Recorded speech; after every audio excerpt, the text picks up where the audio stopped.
Well, hello and welcome. I'm Pastor Michael. Thanks for tuning in and learning how to use the live stream and be a live stream operator here at the church. We just thank you for being interested and willing to serve in this area. In this video, we're going to walk through what you need to get started, what you need to run a service, just kind of that quick start guide. You can zoom ahead and look at individual chapters of this if it's more helpful, but we'll make a second video that will walk through problem solving any issues that you might have with the live stream. So let's get started. So when you first get here, the live stream computer and all the equipment might be turned off. You'll want to take a second just to turn that all on. There is a main power relay that will turn on the soundboard, it'll turn on the stage lighting, it'll turn on all the camera system. And that relay switch is under the soundboard right by the staircase on the far west side of the soundboard. So you'll reach under there just like this and click, there you go, it'll turn on. It'll take it a minute and it'll slowly power on all the equipment. Now if the soundboard and everything's already on when you get here, hey, no problem, you don't have to do that. One more thing you can do if it's not turned on already is you can turn on the stage lighting at this moment. So the stage lighting box is right here. You'll click one of the worship team labels, there you go, and you'll see lights turn on the stage. Now as part of the startup sequence, the other thing that you will need to do is to just make sure you go out into the gym and turn on that gym TV screen and bring it to HDMI number 1, and that should load up once you start OBS. That'll start up your video footage in the gym. Now the remote for that is typically in the drawer just to the left underneath the soundboard. It'll be usually the first or second drawer in there. It's a Roku remote. There are 2 different Roku remotes. One of them controls the Roku TVs in the sanctuary. One of them controls them in the gym. They get mixed up all the time. One of them will work for one of them will work for the other. But you can bring both those remotes and try which one turns it on and bring it to HDMI number 1. Cool. Now finally, you'll have to turn on the live streaming computer again if it's not already turned on. The power switch, sometimes people can look for and wonder where it's at. It's right here. There it is. All right, and the computer is turning on. Perfect. Now when you get to the main Windows login, the password is CareShare, all one word, lowercase. Perfect. So now that you've got the computer started, it should look something like this. You'll notice that on the desktop, there's a software launch called OBS Studio Livestream. You'll click on that, and that will start the live streaming software. And there you go.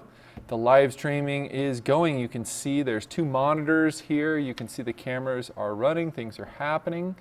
Now, to start the live stream, to actually get it functioning and sending out, you'll click this button right here, this Start Streaming button. When you click that, it'll start live streaming. There we go.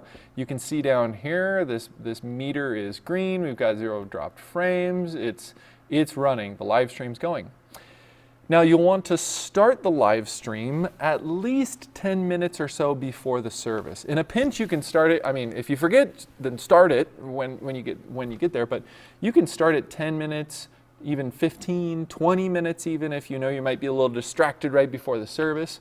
The live stream will be sent to the server, the church server, and that live stream won't be released from the server so that people can view it until 10 minutes before the service. So you just want to make sure somewhere in that 10-minute window that you start that live stream. Now, at the end of the service, you might wait a few minutes after the service is done, and then you will click this Stop Streaming button. Are you sure you want to stop streaming? Yes. And there you go. You've stopped the live stream. Now, you might have noticed that when we started streaming, and even when we stopped, a recording started of the service, and you'll have to stop that separately to stop the recording. And the reason for that is if the live stream, if the internet goes down or something weird happens, there is a manual local recording that is happening here on the computer. And so when you start live streaming, it will automatically start a local recording along with sending it to the live streaming server. So if the worst comes to worst, you accidentally stop the stream in the middle of the service, even though there's a little warning or something happens, the internet crashes, just keep going along like normal because there is a local recording happening on the computer for that service. Now for the live streaming services, start at 10 minutes before the service, and then between the first and second service, you're going to have to stop the live stream after the first service and then start it again for the second service around 10 minutes beforehand. What that'll do, it'll make sure that the live streaming server understands that it is two separate services, not one 3-hour or so service. So you want to make sure you start before the first service, then stop, and then start before the second service, and then stop again. And that way on the church server and in all the way that it's encoded, it will record it as two separate services. All right, so you've got starting and stopping the services down now. Hopefully that was fairly straightforward. Now the other thing that you'll be doing as the live streaming operator is changing the camera angles. And to change the camera angle, you'll be using this multi-viewer on this right-hand screen. Now you'll see that this multi-viewer, it's got all the different camera angles and displays in there. If you just click on one of these camera angles, just like so, a single left click, it will switch to that camera. This screen on the left-hand side is showing you what the live stream video looks like that's being sent out to the live stream. And over here on the right, you can click between all the different camera angles and modifications of said camera angles. Because you'll notice that this camera and this camera are the exact same camera. It's just been cropped and zoomed in. We can do that because of a 4K stream from the camera, yada yada, some technical jargon. But basically we can take one camera angle and create multiple different camera perspectives from that one camera video feed. So from this one, for example, we have our main speaking camera, and then we have a zoomed in camera. We have a full stage shot and then a zoomed in stage shot from the same camera. And then we have a left and a right. Now let's spend just a minute to get into the philosophy of what camera angles to use when. So when it comes to the worship service, there are really two main portions of the service where the philosophy of, hey, what camera should you be using kind of shifts back and forth. There's the worship time, and then there's the sermon time when it's primarily a speaking person sharing time. So between those two different times, in the worship time to start out with, you'll want to switch camera angles every 10 to 20 seconds or so. Every few lines of a song, you finish a verse, switch to the chorus, switch camera angles. There is a lot more motion, a lot more camera changes during the worship time. And so you might be showing the full band, you might zoom in during a quieter portion of a song, you might zoom out during a bigger portion of a song. If there's a more reflective portion, you can kind of show some different angles. But during the worship time, the camera angles will shift more rapidly every 10 to 20 seconds or so. And the reason for that is because we want people to kind of experience being in the presence of the room. And when you're in the room, you would be looking around a little bit. You wouldn't be stationary on one fixed location. You'd kind of be taking it in. You'd take it a moment to reflect and look over at this screen to the words and then trying to move around. And so that movement within the room, kind of being a part of the room itself, is best done through video by switching camera angles.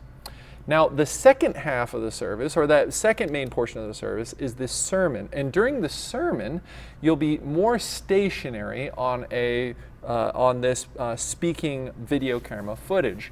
And the reason for that is because when you're talking with someone, usually you're not looking all around, right? It's kind of the same. It'll be focused in on that main person speaking. And so during the speaking time, this is sort of home base. If the person's a little bit shorter who's sharing, this camera right here is set up for me, so it's set up for someone 6'4". This second camera is set up for someone a little bit shorter so that there's not a huge gap above their head. That head space isn't like this huge blank space, but it's more appropriate. So you could zoom in if it's someone shorter. Just be sure you don't cut off the top of their head. That's always awkward. But yeah, this will be kind of home base, these two primary main center on camera shots during the sermon or the message. Every few minutes or so, like every 2-3 minutes, you could break and for 15 seconds kind of show a different camera angle or get a little space. The only thing that would change this rule of like, hey, this is the main camera shot, is if there's a big illustration or if the person speaking walks out of the frame, right? Follow them with that. But once they come back, you'll kind of hit this as the home base image or the home base video capture for the live stream during the speaking time. Now, during prayers, these corner angle shots are great, more reflective camera angles for those more reflective, not necessarily focused on what the person is saying, but focused on that prayer to the Lord. These off-angle shots can be great for that too. So a little bit of the philosophy of changing camera angles, what camera angles to use. Now, the only thing I haven't mentioned is these 3 camera angles at the bottom of the screen. And these 3 camera angles are set up differently from the upper 6 camera angles. Now you'll notice it, I purposely put on the screen a demonstration of how they're different. So the lyrics on the screen will be posted, or the Bible verse will be posted along the bottom of the screen, typically on these upper 6 camera angles. So if we're singing lyrics or reading a Bible verse, these are going to be the camera angles that are going to be better for that because they will be larger so that people can see and understand and be able to read. This camera shot down here, that is tiny, right? To try to read a big long passage or to read words of scripture, it's going to be squinting, trying, especially if they're watching on a small screen. What these 2 camera angles are for if there is an image that we're displaying during the sermon or an announcement slide or something like that that has some sort of visual picture while someone is speaking and talking. So this happens sometimes when I'm giving a sermon. I might give an illustration like, oh, look at this fancy picture of the hills and imagine being, well, you could show that right here and be able to show that on the screen and show a picture of that. Or you could use this tighter in shot and do that same thing and be able to show that image that is on the screen. Now, if it is a video or thereabouts, what often happens with a video in particular is that the focus will shift to the video. The person speaking might step back and stop talking while we watch a video clip. Sometimes we have videos during announcements. Sometimes there's videos during special services. Sometimes there's videos during a sermon. If it is a video footage, I would encourage you to use this screen right here because you'll get a you'll see everything that's going on in the video itself. Now, the feed on these bottom 3 screens is a direct feed, a direct line from the computer. And these upper screens, you can see how they're rendered a little bit different. It's got the words overlaid over the image, the video image. These upper ones are being sent wirelessly from that computer over there. And so I would highly suggest video, you use this screen right here, even though it might be displayed on these camera angles as well. We'll talk about that in just a minute. The reason is this camera angle will not lag. It will not drop frames and it will not stutter sometimes. If you notice that you're watching a video and these camera angles up here are stuttering a little bit, it's because they're trying to render and do some fancy things. This camera angle will, or that video feed from that computer will always function correctly. Cool.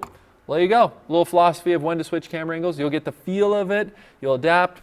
Basic principles. Worship time, you're changing more frequently. Every few verses, every 10 to 15 seconds.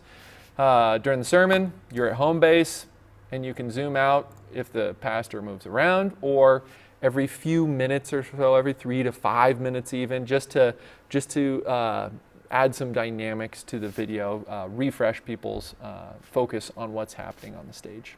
Cool. Now, as you're running the live stream, you will be working in companion with the person who is running the ProPresenter, the slides in the room. There are 2 spots down for you at the next computer over. And that person who is running the ProPresenter will control all of the lyrics, all of the entry slides, all of the images and videos on the screen. You're just capturing the video camera footage is your focus. But one of the things you'll notice is that that person over on the ProPresenter computer we'll have a slideshow that happens before the service, right? And it's the same slides you're seeing up on the screen. It's got a countdown. This is a countdown to tomorrow, but a long countdown, but it's got a countdown going on. So while you're running the live stream, sometimes you're like, oh my goodness, I can't see my camera angles. Look, I can switch between them and I'm just seeing that pre-service bulletins or whatever it is. The person who is running the pro presenter will switch at the beginning of the service, and they control what those images are. So once they start the service, just like that click, I just clicked it, it'll open up all your screens all of a sudden. And you'll see that it opened up this first slide, and then it starts playing lyrics. The person running the live stream operator, you don't have to worry about those lyrics on the screen. The person doing Pro Presenter is in charge of all that, or videos, that kind of stuff. They are controlling all of that. All you'll need to do is just make sure, oh man, I've got a good camera angle going. If it's an image that's up on the screen that people will probably want to see during a sermon or announcement, I can use either of these. Or if it's a video that's playing, I can even use this one right here so that they can see the full screen video being displayed if it's an announcement video or video during the sermon. So when it comes to the Pro Presenter and the countdown, you don't have to necessarily worry if it's got an overlay on there. That's okay. That is normal. The Pro Presenter person controls that. Now, the final thing you'll be doing as the live streaming operator is just to monitor, not control, but just monitor the audio levels going out to the live stream. And you can do that through this little audio bar right here on the left of the main screen, or you can even put on your headphones. You'll hear the live stream audio. Sometimes it's hard to distinguish that live streaming audio in the room if it's noisy and people are singing along. And so probably that visual cue, that audio meter over there, is the most helpful tool you have. But if there is some sort of issue with the live streaming audio, it's either way too quiet or way too loud, then you will nudge the person on the soundboard and they will make some adjustments. You don't have to worry about making those adjustments. You're just monitoring to make sure that there's a pretty good audio level. Now, what is too loud and what is too quiet? I would say that where that meter is right now, if this is what's going on during the sermon, if this is like the worship time, that's too quiet, right? This right here would be more normal. It's bouncing up in the yellow. It's getting into the red. Maybe a loud part of the song, right? It'll get up into the red. And too loud is when it's, I can't even do it. This mic doesn't even get loud enough. Let's see here. Too loud would be if it's just pegged out like that. So too loud, I cranked it up on the soundboard. It's pegged out. You're not getting any dynamics. It's just sitting there slammed at the top. Too loud. This is more normal. It'll go up. It'll be loud parts of the song and it'll hit the meter, but it rides somewhere in that higher yellow, mid-yellow area for most of the service. If it's a loud portion of a song, it can go up. If it's a quiet person, it can go down. Even if they're praying and being kind of quiet, you'll notice that even a quiet prayer is going to be down there at the bottom of that yellow. And that's making sure you're getting pretty good sound quality. Again, if it's way, way, way down here, down at minus 40 decibels and bouncing somewhere way down low, too quiet, might turn it up just a hair. Or someone's not talking well into the mic, or they're being really quiet. They might even need to turn up the mic in the room. You might even notice it's quiet in the room. You need to crank some gain on that mic. And then you'll want to make sure it's just somewhere in that normal range. That way, the people who are on the live stream, man, you are the person who's trying to make sure that they can hear and see well what's happening in the room. The cool part is you don't have to control the audio. You just got to give a little bit of a feedback to that live, to the soundboard operator with that. So there you go. You are armed and dangerous. With just that, you can start and stop the live stream. You can get things up and running.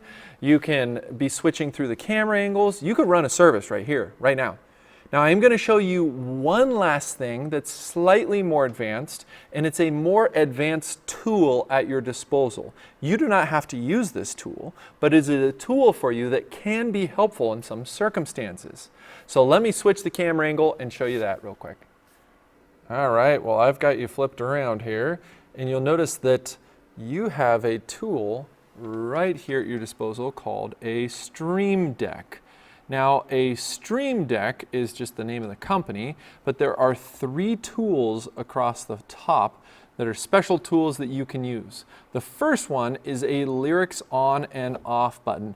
And what this will do is turn off those lyric overlays you see just happened on this screen, and then you can turn them back on. Now, why would that be helpful? Well, in some circumstances, right, it's happened before where the ProPresenter computer run down from you crashed during the service. And if that happens, the lyrics will no longer change on the screen. It'll be stuck there for multiple songs. And so you can turn them off with that lyrics on off button. Or, for example, if that computer were to have some issues, some errors, the person over there, it was on the countdown screen or something got put on the screen like this and covered up your image, maybe it was set up incorrectly, you could click this lyrics off button and it would clear those top screens of that overlay of the ProPresenter computer. So that is a helpful tool, and then you can turn it back on once they get it figured out. They restart the computer, things are running right. If there's an issue, you can turn those on and off. Very handy. Now you also have at your disposal this little button right here, and that button doesn't actually do anything. What it does is just indicate. It's an indicator. So if you start the live stream, it shows up in red, and then when you stop the live stream, it goes back to that dark gray color, not streaming. So all that is just another indicator button, and it makes it part of why it's helpful is because the person down the way can peek over really easily and quickly and see if the live stream is running. You can also see if the live stream's running on your computer pretty easily on this main screen. When you start that live stream, you can see there's a red here, there's a red button down there, there's a red that indicates over here, but then also if someone is checking or walking past, they can just at a glance tell because that will turn red as well. So that one's just an indicator for you. The first one, lyrics on and off, indicator. This third one is a specialized tool for if there's ever a reason why you need to step away. Now I mentioned that there are two major portions of the service where the philosophy of camera changes a little bit. And what this will do will automate, it'll turn on a little code I wrote that will automatically switch through. You'll notice I'm not going to press the mouse button. I'm not pressing the mouse button at all, and you'll notice that the camera angles will start shifting around automatically. And they will rotate every 10 to 15 seconds. They go through a semi-randomized pattern by themselves. Now, why this would be helpful is if you had to, say, run out and grab something in the gym. You forgot your communion element, or you need to go to the bathroom real quick, or someone needs to ask you a question. You can run over and easily do that while this worship auto on is running. And it's not ideal. It will randomize, so that means it could have some weird transition patterns, right? It could randomly change the camera angle to a camera angle where it's like someone who's not singing is just standing there, but it will just rotate through in a pattern that is good 85% of the time during the worship service. So if you need to, in a pinch, in an emergency, you can click that button, run and do whatever you need to be doing, and then come back, and then you can turn it off by clicking it again and take manual control over the screen rotation.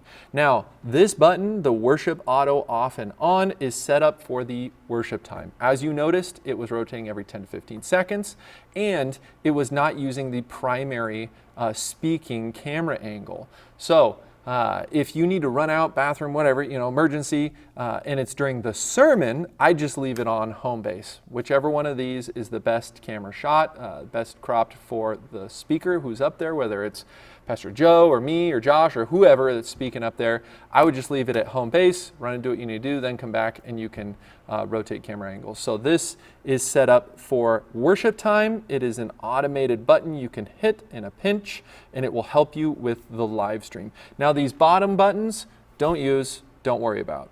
Don't click them. Basically what those are for very specialized services, and I will walk you through it ahead of time if you were to need to use them. You'll notice it says intro video, end video. Those launch a specialized video file on the computer before and after a service. So if we have a specialized intro greeting of that for the online folks in particular, we do that maybe at Easter or Christmas. Hey, Merry Christmas, if you want to get connected, yada yada. We could launch an intro video there with that tool, or an end video here after the service. If you click those during the service, all of a sudden it's going to override, a code will run, it'll take over all your screens, it'll start running a weird video. That will be very distracting. So don't press those buttons unless I've talked with you ahead of time. So there you go, you got your specialized tool here that can help you in running the services or handling any additional issues. That's a cool tool to have at your disposal. All right, hey, thank you so much for watching through this video, learning a little bit more about the live stream. I just want to let you know that what you're doing with the live stream is immensely valuable to a huge portion of our church. On any given week, on average, we can have anywhere from 60 to 100 families watching the live stream between both services, and a few hundred more sometimes watching it during the week. And so even if it's not Christmas or Easter or a special service, there are a ton of families who in the winter can't get out, they're snowed in. There's families who are more shut in or are watching from home, actively engaged in our church there every single week online. And you are doing a major service in helping them to be a part of the service. So I just want to say thank you so much. What you're doing might be behind the scenes, but it plays a pivotal and powerful role in the lives of those in our church family. So thank you again for being willing to serve in this way. And we'll see you in the next video.